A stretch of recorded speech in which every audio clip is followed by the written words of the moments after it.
Yeah, of course, netizens have been urging for this video, so of course we have to talk about the China-US negotiations. The China-US negotiations. They were held in Geneva, but the location was quite odd. It actually took place at the home of the Swiss ambassador to the United Nations, who is the younger brother of the ambassador. So the meeting was held at his place, and the one attending was Versailles. And also the U.S. trade negotiator was there. But something people didn't really notice is that, actually, for this kind of negotiation, shouldn't Lutnick, the Secretary of Commerce, have been present? But he wasn't involved at all, and it seemed like he was sidelined. On the Chinese side, it was He Lifeng who attended. So, did Wang Xiaohong also go? So when Wang Xiaohong went there, it was definitely to talk about the fentanyl issue. He went and had a discussion with them. At first, some people said the meeting lasted 20 minutes, others said it was an hour. As for He Lifeng, he came out with everyone looking pretty grim, and then news started to spread that the talks had hit a snag. The word was that, well, because... And those American delegates. As soon as they arrived, they started putting on the pressure, making it clear that without them, we wouldn't be able to survive. They basically said, look at how many of your people would be out of work. Then, they demanded that we follow through on the results of the last China-US trade talks, meaning we have to buy those hundreds of billions worth of goods again. So then, the Chinese side felt their attitude was unacceptable and walked out. And this, well, some Western media picked up on it. That's what was reported. But honestly, I don't know if it's true. I can only say what I know for sure. But after a while, He Lifeng came back and said he just went for lunch. So was it that he just left abruptly, or did he really go for lunch? There are two possibilities here. One is that he actually went to eat, and the other is that he just suddenly left. As for the higher-ups on both sides, they thought he couldn't just leave like that, so they made him come back to continue the discussion, or maybe the Americans called them to say, hey, get back to the table. Since we're all here, let's keep talking, try a different approach and discuss things. So after 10 hours, it means they talked for a really long time. First of all, let's talk about the Chinese side's position. What are we expecting? Last time, during the 2017 trade negotiations, and in 2018 as well, those talks lasted a year and a half. Back then, the Chinese side would send people to Washington for one round of talks. Then the Americans would send people to Beijing for the next, and they'd take turns like that. This time, though, it won't be like that. It looks like everything will be discussed in Geneva. Back then, things were different. The situation wasn't as tense. They had a whole series of talks, a lot of back and forth. Basically, Donald Trump threatened to raise tariffs, and after a lot of negotiations, when everything was pretty much settled, and the text was almost finalized, Xi Jinping suddenly wanted to make changes. So, as a result, Donald Trump immediately slapped on a 15% tariff and then added another 10% tariff on top of that. This involved $350 billion worth of goods, so it was a big deal. As a result, they ended up negotiating for another 6 months before finally reaching an agreement. That's how it went. So the pressure back then wasn't that intense. But this time, it's different. This time, it's actually quite urgent. This time, the US is imposing a 145% tariff on China, and China is imposing a 125% tariff in return. So both sides have really reached a standoff. Anyway, speaking of which, China has just released its April trade figures from Beijing, and surprisingly, exports actually increased by 8%. That's how it is. Hey, as for exports to the US, they actually dropped a little, which really surprised everyone. Because after April 9th, the new tariffs were already in effect, so the ships stopped sailing. Maybe there were still a few shipments, but most of the goods had already been shipped before April 9th. For those 9 days around April 9th, you could say they shipped out that much stuff, right? And then the second thing is, I think the situation with Vietnam is still pretty unclear, because exports to Vietnam surged by over 20%. And at the same time, goods going from Vietnam to the U.S. also shot up by more than 20%. I believe that with these negotiations between Vietnam and China this time, Vietnam's in a tough spot, isn't it? How can you guarantee that you're not helping China with origin washing? And also, exports from China to the EU have gone up by 8%, even though the EU isn't involved. So how can there be an 8% increase? Is it because China has some products that can't get into the US? Even if they're dumping products at low prices in Europe, it still shouldn't increase by as much as 8%, right? Or is it not just that? Am I missing something? I find this hard to understand. Of course, some people think this is just a numbers game, right? Now, let's look at the situation from both sides. What is Donald Trump asking for? Donald Trump is demanding things from the mainland.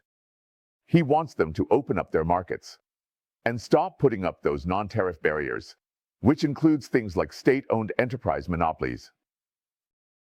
And also, they need to cut industrial subsidies and reduce overcapacity. This is Donald Trump's top priority. If they can't do that, what then? Donald Trump thinks the U.S. should keep a certain level of tariffs, even if a deal is reached. So this is, some people say it's 50-something percent, some say it's 80%. There are all sorts of numbers being thrown around.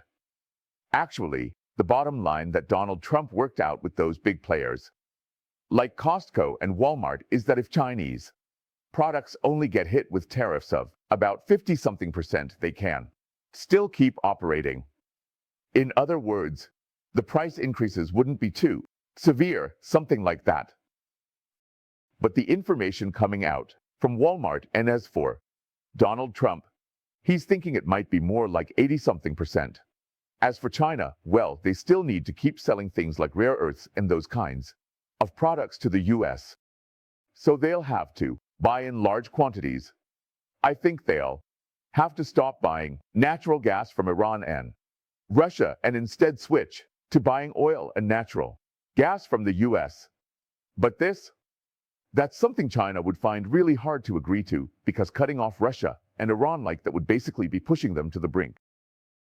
And then there's also the ongoing high-tech sanctions against China, which will definitely continue.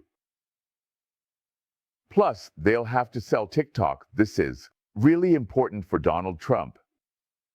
They'll also have to completely ban fentanyl, meaning those factories making fentanyl precursors simply won't be allowed to operate, and everything will have to be registered and so on.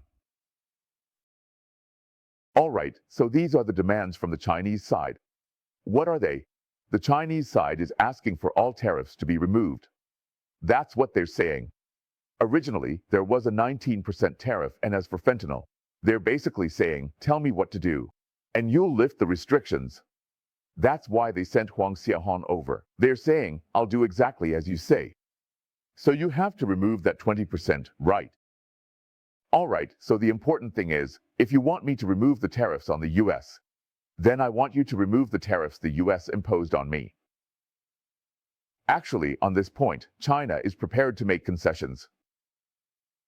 That is, if the whole world charges 10%, China might accept being charged 20%. So for Chinese goods going out, they're basically facing about 40% tariffs. But at the same time, they'll ask the U.S. to ease restrictions on chips and high-tech products. That's about the restrictions on high-tech. But then they'll promise, at the very least, to buy all the soybeans Brazil sacrifices, and all of this. So we're talking about hundreds of billions worth of soybeans and corn, all of it. 90% of their oil and natural gas is sold to the U.S. They also buy a huge amount from the U.S. And then there's Boeing airplanes. This is a big deal because they tried to promise before, but this time they're going back on their word and want to place the order again. But how can Donald Trump be sure about this? How can you guarantee that you'll actually follow through this time? That's what I think is the issue here. So I feel like both sides' demands, especially those from the mainland, are basically repeating the same approach and mindset as during the first round of China-US trade talks. They're using the same methods to deal with the US.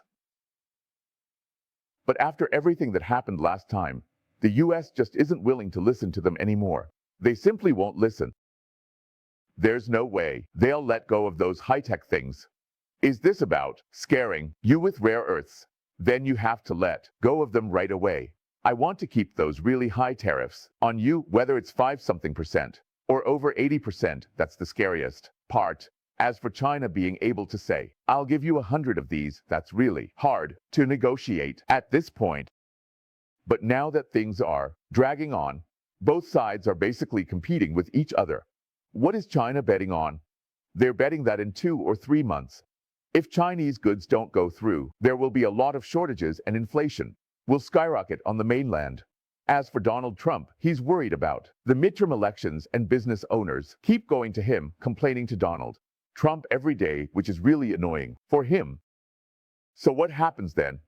Even if they don't completely back down, they'll still have to grant a lot of exemptions on many things, which means that, in reality, a large portion of the tariffs will be reduced. That's what China is betting on. As for what the US is betting on, well, it's this. I'm putting aside all the other countries. I've already sorted things out with the other countries. So after these 90 days, I'll be targeting just your country. And then, together with the other countries, we'll have anti-China clauses in place. Actually, this time when they negotiated with the UK, there was a clause. For China to invest in the UK, it needs approval from the US. So, do they think the Americans are bluffing? It's not just about insisting on this for 3 months, but China also can't manage to change the country of origin. In 3 to 6 months, Chinese factories will have to shut down. Once the supply chain starts to shift, after it moves, it won't come back. China won't be able to handle it. And then they'll agree to any conditions. That's how the US sees it. They think they'll win. But in my opinion, this kind of negotiation honestly just can't be settled in less than half a year. So that's what I think. It's definitely going to cause a lot of damage to both the Chinese and American economies. The damage to China's economy goes without saying. But as for the US, it'll show up as a weaker US dollar and weaker US assets. That's my view. And when it comes to investing, I'm also focusing on this area.